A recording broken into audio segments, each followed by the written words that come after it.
आज भारत की सर्वोच्च अदालत के मुख्य न्यायाधीश डीवाई चंद्रचूड़ के कार्यकाल का आखिरी दिन है। आज उनका बतौर मुख्य न्यायाधीश आखिरी दिन है और फिर 10 नवंबर को वो रिटायरमेंट लेंगे और फिर सोमवार 11 नवंबर 2024 को भारत के नए मुख्य न्यायाधीश के रूप में जस्टिस संजीव खन्ना शपथ ग्रहण करेंगे। लेकिन अपने रिटायरमेंट से पूर्व मुख्य न्यायाधीश डीवाई चंद्रचूड़ अपने कई फैसलों से सनसनी फैला रहे हैं। अभी 2 दिन पहले जहां उन्होंने साल 2020 में महाराजगंज के एक याचिकाकर्ता मनोज टिब्रेवाल के घर पर चले बुलडोजर को लेकर दाखिल की गई यानी कि पूरी तरीके से जो याचिका उस समय दाखिल की गई थी उस पर सुनवाई करते हुए उन्होंने फैसला सुनाते हुए सूबे के अधिकारियों को धक्का दिया था और साथ ही योगी सरकार पर 25 लाख रुपए का जुर्माना भी लगाया था। तो वहीं आज उन्होंने एक और फैसला सुना दिया है जो अब चर्चा का विषय बन गया है। आज अलीगढ़ मुस्लिम विश्वविद्यालय, जो कि आप एएमयू के नाम से भी जानते हैं, उसी अलीगढ़ मुस्लिम विश्वविद्यालय के अल्पसंख्यक दर्जे के मामले पर सुनवाई करते हुए पूर्व में सुप्रीम कोर्ट की ओर से दिए गए फैसले को सुप्रीम कोर्ट ने ही अब आज डीवाई चंद्रचूड़ यानी मुख्य न्यायाधीश के नेतृत्व में पलट दिया है। आज से लगभग 57 साल पहले के अपने उस फैसले को सुप्रीम कोर्ट ने पलट दिया है जिसे कानून का हवाला देते हुए पूर्व मुख्य न्यायाधीश द्वारा दिया गया था। आखिर क्या है ये अलीगढ़ मुस्लिम विश्वविद्यालय का पूरा मामला और इस पर 57 साल पहले वो कौन सा फैसला आया था जिसे आज अपने रिटायरमेंट से पूर्व मुख्य न्यायाधीश डीवाई चंद्रचूड़ और उनकी बेंच ने पलट दिया है, ये आज विस्तार से बताऊंगा मैं हमारे खास प्रोग्राम थर्ड आई के आज के इस अंक में। नमस्कार, कैपिटल टीवी उत्तर प्रदेश देख रहे हैं आप और मैं हूं आपके साथ अखिलेश पांडे। सुप्रीम कोर्ट ने आज अलीगढ़ मुस्लिम विश्वविद्यालय को लेकर कौन सा फैसला सुनाया, इस बारे में मैं आपको बताऊंगा, लेकिन उससे पहले इसी मामले से जुड़े हुए आज से पहले उस केस की हम बात करते हैं जिस पर आज से तकरीबन 57 साल पहले भी सुनवाई हुई थी और उस समय सुप्रीम कोर्ट ने ही इसे लेकर जो फैसला सुनाया था उसी फैसले को आज सुप्रीम कोर्ट ने ही पलट दिया है।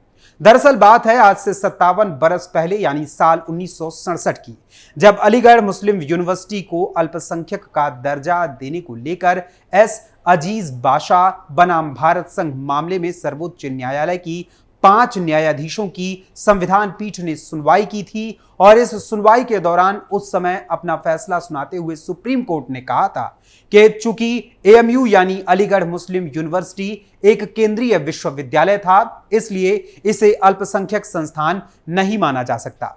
वहीं उस समय सुप्रीम कोर्ट के 1967 के उस फैसले में एक खास पॉइंट भी था।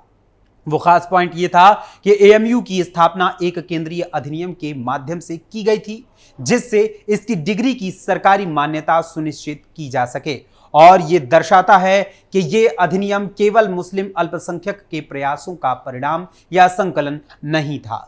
वहीं सुप्रीम कोर्ट ने इस बात पर भी जोर दिया था उस समय कि हो सकता है कि ये अधिनियम मुस्लिम अल्पसंख्यक के प्रयासों का परिणाम हो, लेकिन इसका मतलब ये नहीं है कि 1920 अधिनियम के तहत विश्वविद्यालय मुस्लिम अल्पसंख्यक की ओर से स्थापित किया गया था ये माना जा सके। वहीं इस कानूनी चुनौती और फिर साल 1967 में आए सुप्रीम कोर्ट के फैसले ने अलीगढ़ मुस्लिम विश्वविद्यालय के अल्पसंख्यक संस्थान के दर्जे पर सवाल उठाया और उस समय तर्क दिया गया था कि इसकी स्थापना और प्रशासन पूरी तरह से मुस्लिम अल्पसंख्यक के प्रयासों में निहित नहीं था और साथ ही कानून के तहत गठित कोई भी संस्थान अल्पसंख्यक स्टेटस का दावा नहीं कर सकता है। 1967 में दिए गए सुप्रीम कोर्ट के इस फैसले के आज 57 साल बीत जाने के बाद एक बार फिर से सुप्रीम कोर्ट ने इस मामले पर सुनवाई की और उस फैसले पर सुप्रीम कोर्ट ने पूरी तरीके से अपनी बात पलट दी है और पुराने फैसले को बदल दिया है। आज सुप्रीम कोर्ट की 7 जजों की बेंच ने 4:3 के बहुमत से अलीगढ़ मुस्लिम यूनिवर्सिटी को लेकर बड़ा फैसला सुनाते हुए इसके अल्पसंख्यक दर्जे को बरकरार रखने का ऐलान कर दिया है। वहीं इससे पहले भी सुप्रीम कोर्ट ने अलीगढ़ मुस्लिम विश्वविद्यालय यानी एएमयू के अल्पसंख्यक दर्जे को लेकर कहा था कि किसी शैक्षणिक संस्थान का प्रशासन किसी कानून द्वारा नियंत्रित होने के आधार पर उसका अल्पसंख्यक दर्जा समाप्त नहीं होता। वहीं इस मामले पर फैसला सुनाते हुए सीजेआई यानी chief justice of India DY Chandrachud ने कहा, संस्थान को स्थापित करने और उसके सरकारी तंत्र का हिस्सा बन जाने में अंतर है, लेकिन आर्टिकल 30(1) का मकसद यही है कि अल्पसंख्यकों की ओर से बनाया गया संस्थान उनके द्वारा ही चलाया जाए, चाहे कोई शैक्षणिक संस्था संविधान लागू होने से पहले बना हो या बाद में। इससे उसका दर्जा नहीं बदल जाएगा। वहीं इस मामले की आगे की सुनवाई करने और ये फैसला करने की एएमयू अल्पसंख्यक संस्थान है या नहीं, इसके लिए मुख्य न्यायाधीश डीवाई चंद्रचूड़ ने 3 जजों की नई बेंच का गठन किया और इसके साथ ही उन्होंने निर्देश भी दिया है कि बेंच इस बात की जांच करे कि इस यूनिवर्सिटी की स्थापना किसने की, इसके पीछे किसका दिमाग था। अगर यह बात सामने आती है कि इसके पीछे अल्पसंख्यक समुदाय था, तो आर्टिकल 30 के तहत एएमयू अल्पसंख्यक दर्जे का दावा कर सकती है। वहीं अब आपको बता दें कि आखिर 1967 के बाद नया और ताजा मामला कब और क्या सामने लाया गया था। दरअसल ये विवाद साल 2005 में तब शुरू हुआ जब एएमयू ने खुद को अल्पसंख्यक संस्थान मानते हुए मेडिकल के पीजी कोर्सेज की 50% यानी 50% सीटों को मुस्लिम छात्रों के लिए आरक्षित कर दिया था। और फिर इसी मामले के खिलाफ हिंदू छात्र इलाहाबाद हाई कोर्ट गए और वहां पर इलाहाबाद हाई कोर्ट ने इस मामले की सुनवाई करते हुए अलीगढ़ मुस्लिम विश्वविद्यालय को अल्पसंख्यक संस्थान मानने से इनकार कर दिया था। इसके बाद इलाहाबाद हाई कोर्ट के इस फैसले के खिलाफ एएमयू ने सुप्रीम कोर्ट का रुख किया और सुप्रीम कोर्ट ने 7 जजों की संवैधानिक बेंच को यह केस ट्रांसफर कर दिया था, जिसको लेकर आज फैसला सुनाया गया है। खबरों के अनुसार मुख्य न्यायाधीश D Y Chandrachud, justice Sanjiv Khanna, justice J B Pardiwala और जस्टिस मनोज मिश्रा यानी 7 में से 4 जजों ने बहुमत में फैसला सुनाते हुए आज क्या क्या कहा, उसे 3 पॉइंट्स में समझाते हैं आपको। पॉइंट 1, केंद्रीय कानून के तहत एएमयू को शामिल किया गया है। सिर्फ इस आधार पर यह नहीं कहा जा सकता है कि इसकी स्थापना अल्पसंख्यकों ने नहीं की। ऐसी धारणा से आर्टिकल 30 का मकसद पूरा नहीं होगा। पॉइंट 2, इस संस्थान की स्थापना किसने की, ये तय करने के लिए कोर्ट को इसकी उत्पत्ति तक जाना होगा। ये पता करना होगा कि इस संस्थान के पीछे दिमाग किसका था।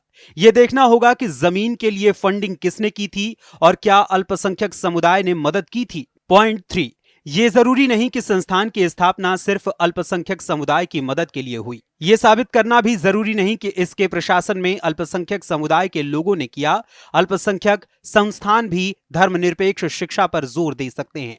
जरूरी नहीं कि अल्पसंख्यक ही प्रशासन चलाएं। वहीं गौरतलब है कि 7 जजों की बेंच में से 3 जज जो इसके विरोध में थे, उन्होंने फैसला जो दिया उससे भी आपको रूबरू करवाना जरूरी है। इसमें जस्टिस सूर्यकांत, जस्टिस दीपांकर दत्ता और जस्टिस एससी शर्मा शामिल हैं। उन्होंने अपना मत देते हुए इस मामले पर जो कुछ कहा उसे भी 3 पॉइंट्स के माध्यम से आपको बताते हैं। पॉइंट 1, जस्टिस सूर्यकांत के अनुसार अल्पसंख्यक आर्टिकल 30 के तहत किसी संस्थान की स्थापना कर सकते हैं, लेकिन सरकार और यूनिवर्सिटी ग्रांट कमीशन यानी यूजीसी से इसे दर्जा मिलना जरूरी है। आर्टिकल 30 के तहत अल्पसंख्यक का दर्जा पाने के लिए किसी संस्थान को अल्पसंख्यकों ने स्थापित किया और उसका संचालन किया। क्या एएमयू अल्पसंख्यक संस्थान है? यह कानून और तथ्यों से जुड़ा सवाल है। इस पर फैसला रेगुलर बेंच को करना चाहिए। पॉइंट 2, जस्टिस दीपांकर दत्ता के अनुसार एएमयू अल्पसंख्यक संस्थान नहीं है। इस केस में 1981 और 2019 के फैसलों का जिक्र जरूरी नहीं। पॉइंट 3, जस्टिस एससी शर्मा के अनुसार अल्पसंख्यक बिना किसी बाहरी मदद के संस्थान का संचालन कर रहे हों। अल्पसंख्यक संस्थान को धर्मनिरपेक्ष शिक्षा का विकल्प देना चाहिए।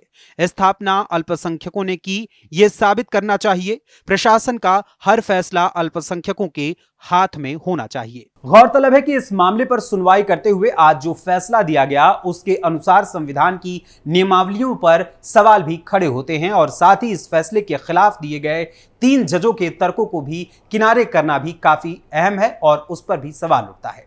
वहीं 10 नवंबर को भारत के वर्तमान मुख्य न्यायाधीश डीवाई चंद्रचूड़ रिटायर हो रहे हैं और उनका ये फैसला उनके कार्यकाल के अंतिम दिन का अंतिम फैसला रहा है। वैसे उन्होंने आज 45 मामलों की सुनवाई की है। वहीं अब सोमवार 11 नवंबर को नए मुख्य न्यायाधीश के रूप में जस्टिस संजीव खन्ना शपथ ग्रहण करने वाले हैं। अब जस्टिस संजीव खन्ना मुख्य न्यायाधीश के रूप में अपने कार्यकाल में कौन कौन से फैसले सुनाते हैं ये तो आने वाला वक्त ही बताएगा, लेकिन आज मुख्य न्यायाधीश डीवाई चंद्रचूड़ की बेंच द्वारा सुनाए गए फैसले पर जनता क्या कहती है ये अहम सवाल है। क्योंकि एक इंटरव्यू के दौरान मुख्य न्यायाधीश डीवाई चंद्रचूड़ ने कहा था, जब उन्होंने इस पद को संभाला था तो मन में कई विचार उनके थे और कुछ फैसले उन्होंने सोचे थे कि कुछ ऐसे फैसले और परंपराएं स्थापित करेंगे कि उनका अनुसरण आने वाली पीढ़ियां करें, जो मुख्य न्यायाधीश के रूप में अपना स्थान ग्रहण करेंगी। और साथ ही उनकी कोशिश यह भी रहेगी कि उनके फैसले आने वाले समय में भविष्य के मुख्य न्यायाधीशों के लिए एक नई परंपरा और उदाहरण स्थापित करें, जो उनके लिए एक मिसाल भी साबित हो।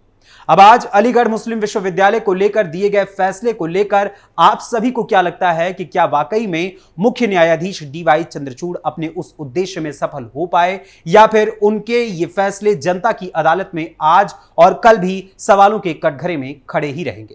फिलहाल इस बारे में अपने विचार हमें अपने कमेंट्स के जरिए जरूर बताइएगा। अभी के लिए थर्ड आई के आज के इस अंक में बस इतना ही। फिर मुलाकात होगी थर्ड आई के अगले अंक में किसी और खबर, किसी और मुद्दे के साथ। तब तक के लिए मुझे अनुमति दीजिए। जय हिंद, जय भारत।